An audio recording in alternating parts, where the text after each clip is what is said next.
C'est ta foi dans le Dieu de l'éternité. Et ta foi va être fondée sur le roc, sur une fondation qui ne changera jamais. Amen. Alléluia. Parce que vous savez que souvent on rencontre des gens, ils m'ont dit quelque chose, la semaine d'après ils ont changé d'idée, l'autre semaine, le mois après ils ont changé encore d'idée. Qu'est-ce que ça fait? Ça nous bouleverse tout. Mais Dieu ne change pas d'idée. Il ne change pas. Il y a en lui, enfant de Dieu, aucun changement. Gloire au Seigneur. Et lorsque vous avez votre Bible dans vos mains, cette Bible n'a pas changé. Amen.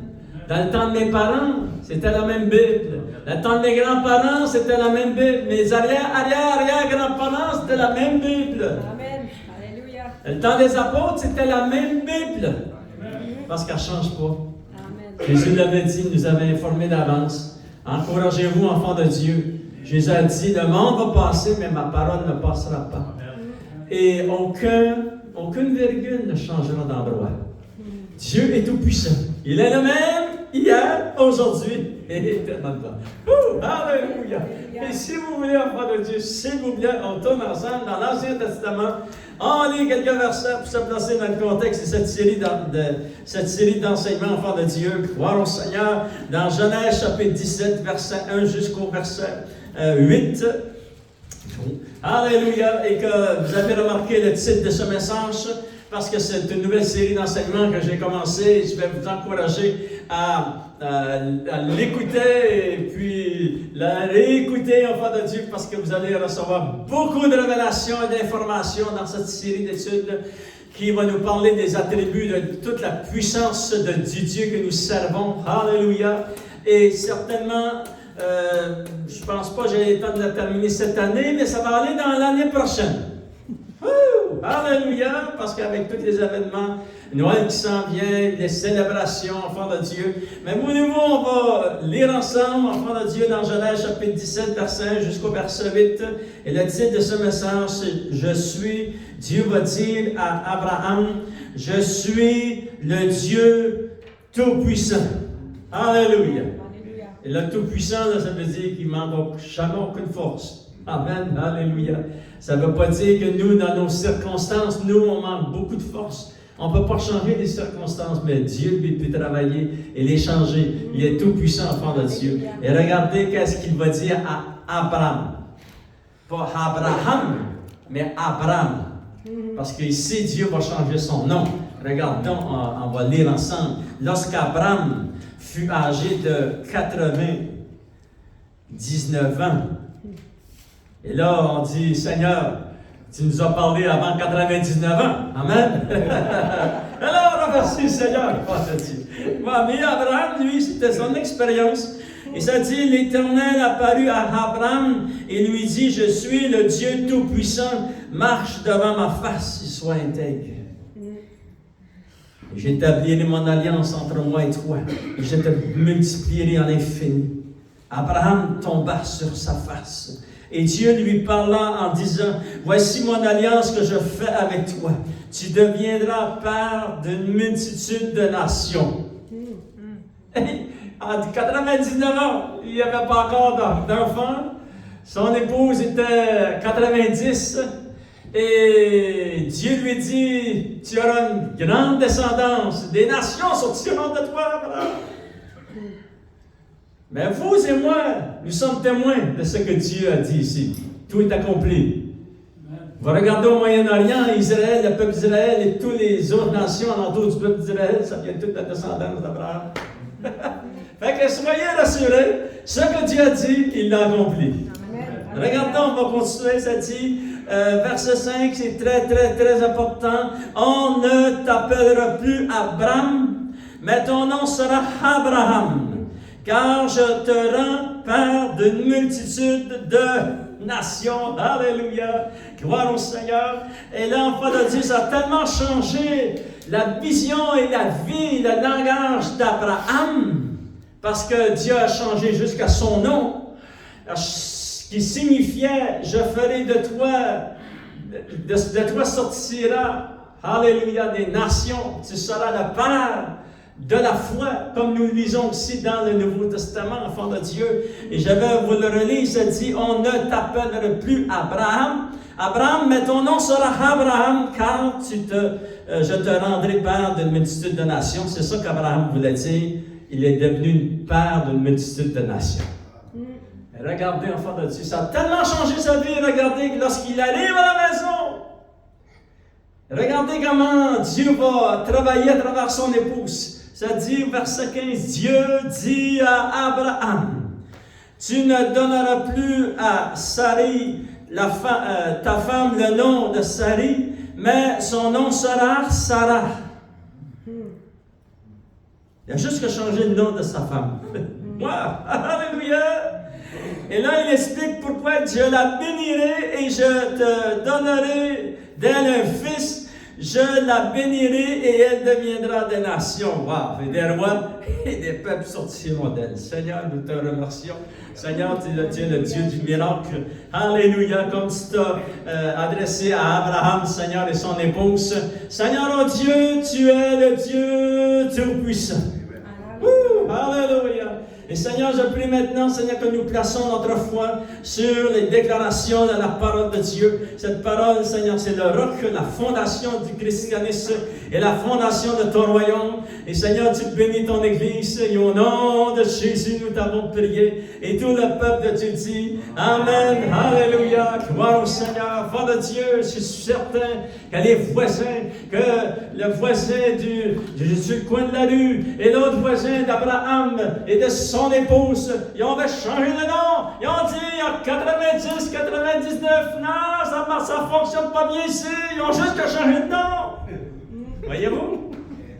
Mais si on se place dans le contexte de qu'est-ce que nous avons vécu, eux ont vécu ça aussi, enfant de Dieu. C'est certainement que des voisins qui ont dit ah, non, ça ne fonctionne pas. Mais, cela a fait quoi? Cela, enfant de Dieu, a changé la vision d'Abraham. Il a changé la façon qu'il entendait les choses de Dieu.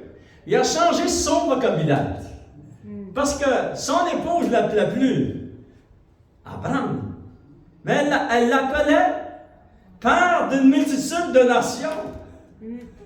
Amen. Ça a tout changé, ça. Le vocabulaire que nous utilisons va changer beaucoup de choses autour de nous. Amen. Alléluia. Et là, elle va l'appeler Abraham. C'est-à-dire qu'elle voit son mari 99 ans. Et le père d'une multitude de nations. Alléluia! Et après cela, enfant de Dieu, nous savons par un acte surnaturel de Dieu que son épouse est tombée. Elle a enfanté un fils, ils vont l'appeler Isaac. Dieu s'est adressé à Abraham et lui a dit, je suis, écoutez bien comment c'est écrit, il n'y a pas un mot dans la Bible qui n'est pas à la bonne place. Il dit, je suis. Vous vous souvenez qu'est-ce qu'il avait dit à Moïse, putain? Il va dire à Moïse, lorsque le peuple d'Israël va demander quel est mon nom, quel est le nom du Dieu qui t'envoie, tu leur diras, je suis. Et vous savez qu'est-ce que je suis veut dire? Je suis signifie, je suis l'Éternel présent. C'est-à-dire que Dieu est l'Éternel présent continuellement, constamment, en tout temps, de toute éternité. Il est, je suis l'Éternel présent. Alléluia! Gloire au Seigneur. Il s'adresse à Abraham. Il dit, Abraham, je suis Abraham. Le Dieu tout-puissant. Alléluia! Gloire au Seigneur. Et enfants de Dieu, nous savons qu'à cause de ce miracle, Isaac est né. Et d'Isaac, de la descendance d'Abraham, d'Isaac, de Jacob, etc., etc., est venu, enfant de Dieu, le Messie, le roi des rois, le Seigneur des seigneurs. Et vous vous souvenez qu'est-ce qu'il a dit? Les pharisiens étaient devant lui, et les religieux à cette époque étaient devant lui. Et lui posait des questions pour l'éprouver. Il est dit dans la parole de Dieu, vous pourrez le lire dans les évangiles, souvent il posait des questions, pas pour apprendre les choses de Dieu, c'était pour éprouver le Fils de Dieu. Dieu le Fils qui était devant eux. Waouh! Ces gens-là ne réalisaient pas à qui ils parlaient. Et un jour, ils ont posé la question à Jésus. Jésus a dit, mes paroles sont esprit et vie. Alléluia. Et il rajoute dans Jean chapitre 6, vous pourrez le lire au complet, c'est très puissant le Jean chapitre 6. Et là, il va dire ceci. Avant qu'Abraham fût, je suis. Et ces paroles ont sorti de la bouche de notre Maître, de notre Sauveur et de notre Seigneur et du Dieu, le grand enfant de Dieu, alléluia, a traversé jusque dans le fond du cœur de ces gens qui l'entendaient. Il a dit quoi? Il a dit, je suis. Il était le Dieu Tout-Puissant. Comme Dieu l'avait révélé à Abraham. Lorsque Dieu va dire à Abraham, je suis le Dieu Tout-Puissant, le Fils de Dieu est aussi l'enfant de Dieu. Il va dire, je suis avant Abraham. Alléluia. Maintenant, lorsque Jésus est venu, il va établir les principes du royaume de Dieu sur la terre. Il va établir le royaume de Dieu sur la terre. Alléluia. Nous sommes nés tous les versets de la parole de Dieu, dans l'Ancien, dans le Nouveau Testament. Et lorsque ça parle, enfant de Dieu, le royaume de Dieu est donc venu vers vous. Jésus dit, je suis venu pour annoncer le royaume de Dieu. Et j'ai une bonne nouvelle pour vous. Ce matin, il est venu pour établir le royaume de Dieu. Ça, vraiment, c'est fait. Jésus était venu pour établir le royaume de Dieu ici sur cette planète. Et parce qu'il a fait cela, écoutez bien, à quel endroit est-il venu nous chercher? Avant que je sois sauvé, la Bible dit que j'étais dans le royaume des ténèbres. Et il m'a transporté dans le royaume de Dieu. Alléluia! Ça nous explique qu'il y a deux royaumes maintenant sur la terre. C'est pour ça qu'il y a des combats, vous avez vu cette semaine encore, les combats spirituels qu'il y a partout, ça se voit à travers tous les politiciens, toutes les guerres qu'il y a partout. Il y a des combats dans le ciel. Des combats entre le royaume des ténèbres et le royaume de Dieu. Et j'ai une bonne nouvelle, c'est que le royaume de Dieu est plus grand que le royaume des ténèbres. Alléluia! Et Dieu nous savons grand pour Dieu. Et Jésus est venu. Oh, Seigneur! Merci que tu as établi le royaume de Dieu. Parce que lorsque nous avons été sauvés, nous avons été transportés dans ce royaume très puissant. Et tout ce que Jésus va dire, lorsque vous allez relire la parole de Dieu, relisez, enfant de Dieu, les 4 évangiles. Et lorsque vous relisez les 4 évangiles, souvenez-vous que dans votre Bible, lorsque c'est écrit en rouge, ça c'est toutes des paroles, c'est tout infaillible la parole de Dieu. Amen. Et là, c'est votre Sauveur qui parle. Ce n'est pas un homme qui parle. C'est Dieu le Fils qui parle. Dieu incarné dans un corps de chair. Il va proclamer les choses. Il va établir le royaume de Dieu. Et enfant de Dieu, en faisant cela, il a établi le royaume et tous les principes qui appartiennent au royaume de Dieu ici sur la terre. Et c'est pour ça que tu peux voir la puissance de Dieu dans ta vie. Reste juste attaché à ton Sauveur de tout ton cœur. Alléluia. Lis la parole de Dieu et prie le Dieu qui t'a sauvé. Alléluia. Et lui, il va te donner des révélations dans les Saintes Écritures. Écoutez bien, enfants de Dieu, il y a 3 choses que Jésus a établies. Et le Saint-Esprit placé dans mon cœur explique ça à l'Église. Afin que nous allons terminer cette année qui est devant nous. Dans quelques semaines, on chante d'aller, vous savez. Des fois, on n'est même pas prêt. Ça ne fait rien, pas changer pareil. Mais le Saint-Esprit dit, explique ça à mon peuple, et mon peuple va pouvoir comprendre qu'ils vont pouvoir vivre Vraiment, c'est 3 grandes révélations en terminant cette année et en commençant l'autre année qui est devant nous. Alléluia! Parce qu'on ne commencera pas l'année qui est devant nous vraiment avec des croyances vides. On va commencer avec la parole de Dieu. Alléluia! Et Jésus a établi le royaume de Dieu et il va, enfant de Dieu, établir des principes très puissants que tu vas rencontrer et qui va permettre que tu vois dans ta marche chrétienne. Regardons, enfant de Dieu, première chose que Jésus va établir, premier principe du royaume de Dieu qu'il va établir pour nous aujourd'hui, c'est efficace maintenant, enfant de Dieu, efficace pendant toute notre marche avec le Seigneur, se trouve dans Jean chapitre 6. Alléluia! Et peut-être je n'aurai pas le temps de tout lire les versets parce que le temps nous manque. Mais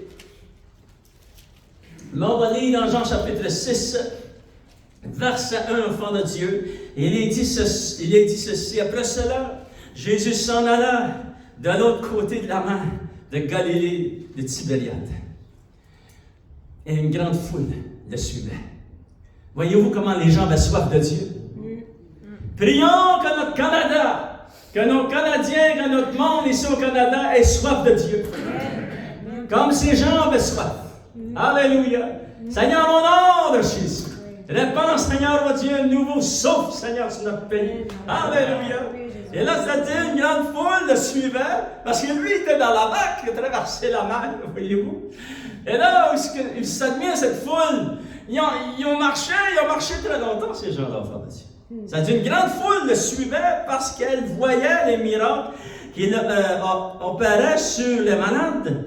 Et Jésus monta sur la montagne. Et là, il s'assit avec ses disciples. Or, la Pâque était proche, la fête des Juifs. Ayant levé les yeux, Jésus monte sur la montagne. Ses disciples sont avec lui. Il traverse la mer, juste avec les disciples.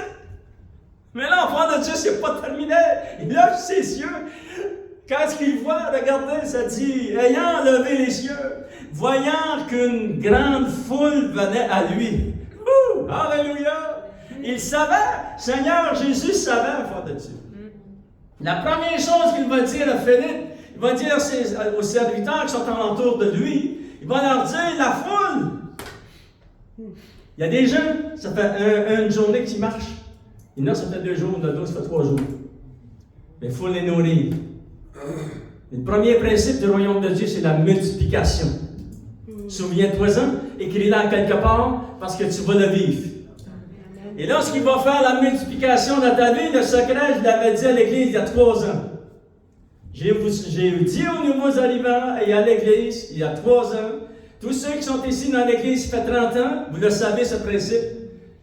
N'abandonnez pas l'Éternel, votre Dieu, au milieu de la prospérité, dans la multiplication.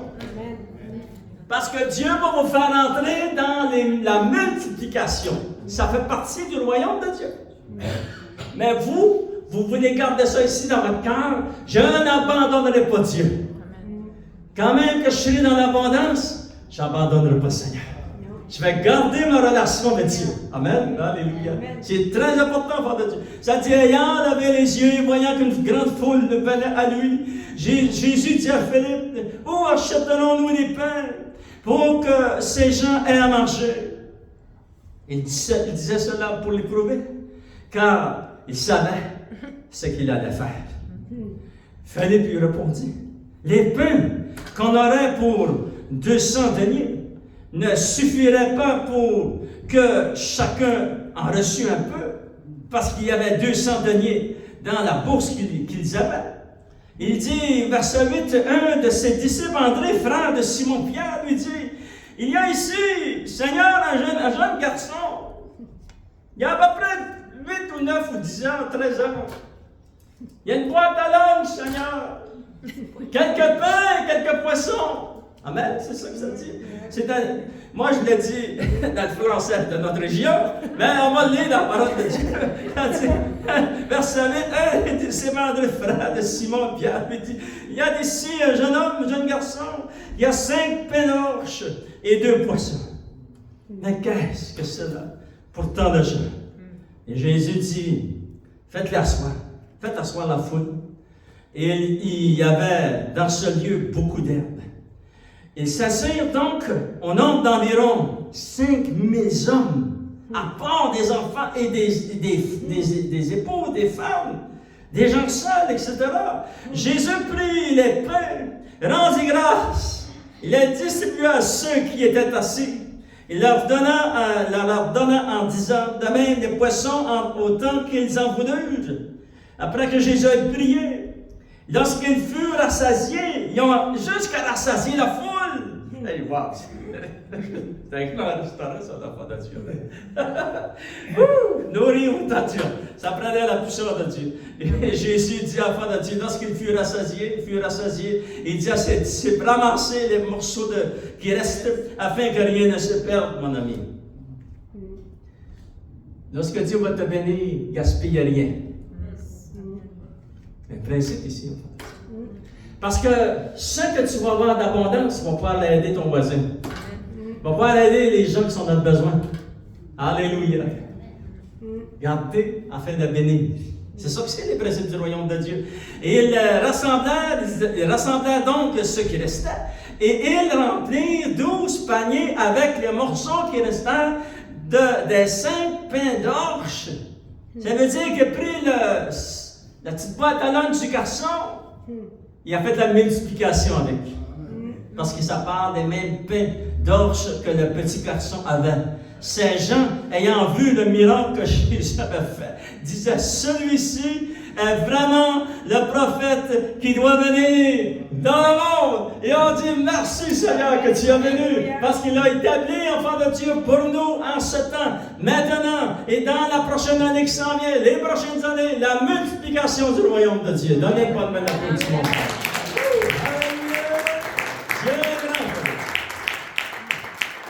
Et là, j'avais beaucoup de témoignages à vous raconter par rapport à la multiplication que Dieu a fait à son Église, à travers beaucoup de témoignages ici, à travers des témoignages personnels. Mais je n'ai pas le temps, enfant de Dieu, mais regardez le deuxième principe qu'il va établir. Regardons, enfant de Dieu, dans Matthieu chapitre 17. Alléluia. Et vous ne devez pas oublier ces principes qu'on découvre ensemble ce matin. Ce sont des principes que Jésus a établis. C'est établi. Je n'ai pas à les établir, sont établis dans le royaume de Dieu. Ce que nous avons fait, restons attachés au Seigneur de tout notre cœur, enfant de Dieu. Alléluia. Restons dans l'Église et dans le royaume de Dieu. Amen. C'est ça qu'on doit faire. Et Dieu, lui, va s'occuper de faire la multiplication. Regardez le deuxième principe, enfant de Dieu. Ça dit ceci. Alléluia. Le deuxième principe dans Matthieu chapitre 17, verset 24 jusqu'au verset 27. Le royaume de Dieu que Jésus nous a révélé, il va établir le principe de la provision divine. Alléluia. Et Pierre, lui, était dépassé par qu'est-ce qu'il va vivre. Mais on va le lire ensemble, enfant de Dieu. Dans Matthieu chapitre 17, regardez au verset 24. Et lorsqu'ils arrivèrent à Capernaum, ceux qui percevaient les 2 drachmes s'adressèrent à Pierre et lui dit, votre maître ne paye-t-il pas les 2 drachmes? Il paye-tu ses impôts ou pas ses impôts? Ah! Écoutez bien, c'est très puissant la parole de Dieu. Il dit ceci. Oui, dit-il.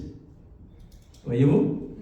Et quand il fut rentré dans la maison, Jésus le prévint et lui dit, que t'ensemble, Simon, les rois de la terre, de qui perçoivent-ils les tributs ou des impôts?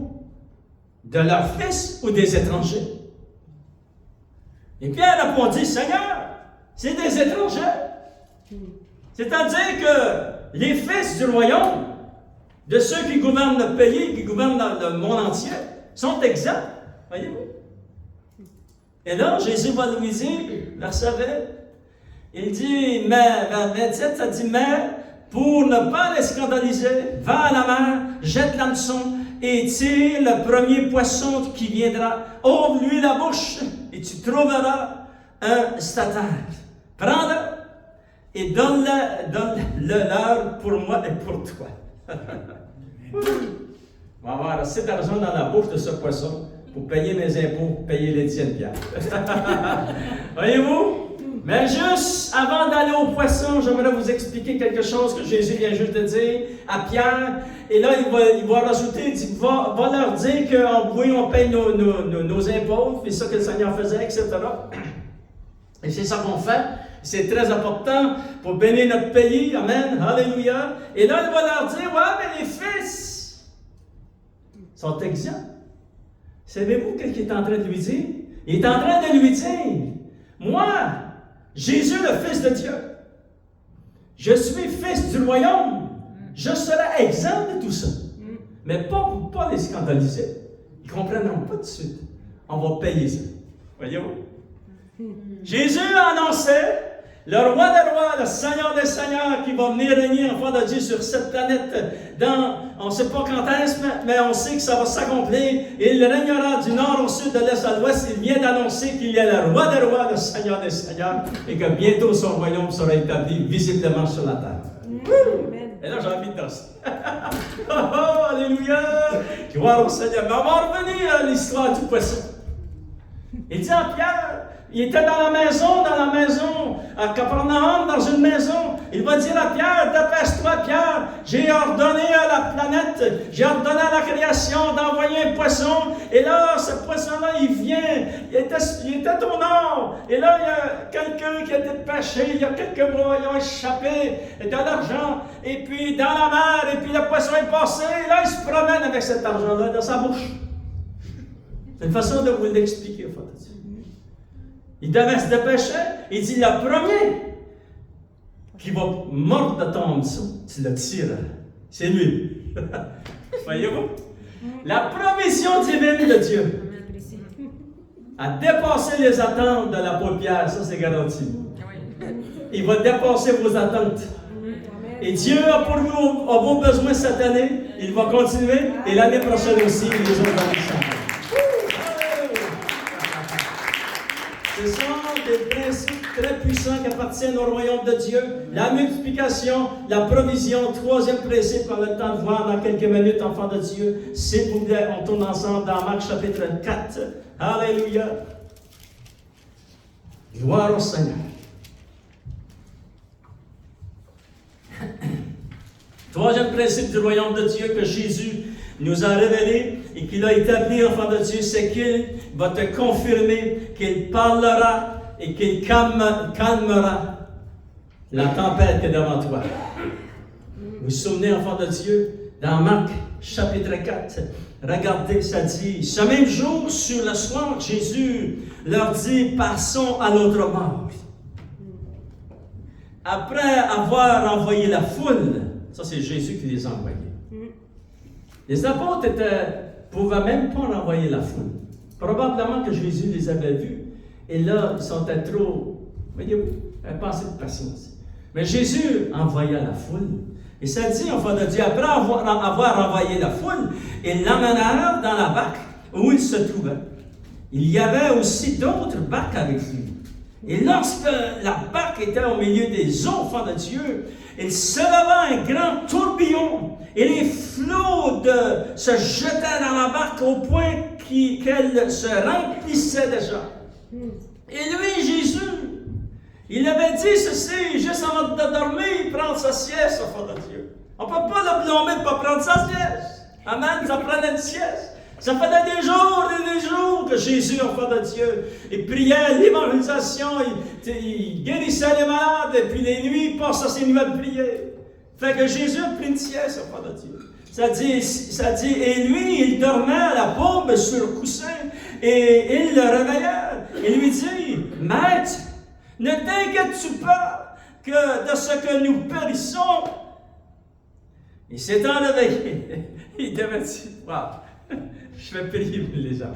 Je vais prier pour les disciples. Je vais prier pour toutes ces barques qui sont bouleversées par cette tempête épouvantable. Et ça dit, enfant de Dieu, Alléluia, ça dit, verset 39, ça dit, s'étant réveillé, il menaça le vent et dit à la mer, silence, mon ami. Silence, tais-toi. Savez-vous qu'est-ce qu'il fait? Il vient juste de parler à la création. Le Dieu que tu sers est plus grand que la création. Amen. Parce que c'est lui qui l'a fait la création. Et en plus, c'est lui qui la tient sous fonctionnement. Elle respire la création. C'est à cause du souffle, de la puissance de la parole de Jésus. C'est écrit dans Philippiens et Colossiens, enfants de Dieu. Alléluia. Et il va parler à la tempête, et il dit à cette tempête, silence de toi. Et le vent cessa, il y eut un grand calme. Et puis là, ils ont dit, puis il leur dit, pourquoi avez-vous ainsi peur? Comment n'avez-vous point de foi? Ils furent saisis d'une grande frayeur. Verset 40, ils ont peur. Verset 41, ils sont en frayeur. Et ils se dirent les uns aux autres, quel est donc celui-ci à qui obéissent même le vent et la mer? Wouh!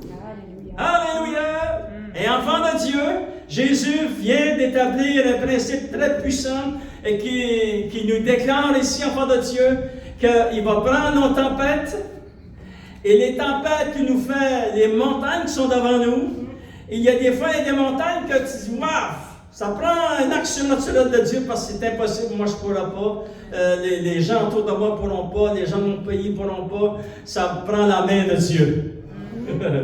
Mais j'ai une bonne nouvelle pour vous, c'est que la main de Dieu est avec vous. Alléluia, c'est un principe que le Seigneur a établi. Enfant de Dieu, il amène la multiplication, il amène la provision, et il est au milieu de nos tempêtes, il ne nous abandonne pas. Alléluia. Qu'importe comment elle est difficile, le Seigneur, enfant de Dieu, va calmer la tempête, il va nous faire passer à travers la tempête, et à travers votre tempête et à travers nos tempêtes, nous devons garder la foi. Amen.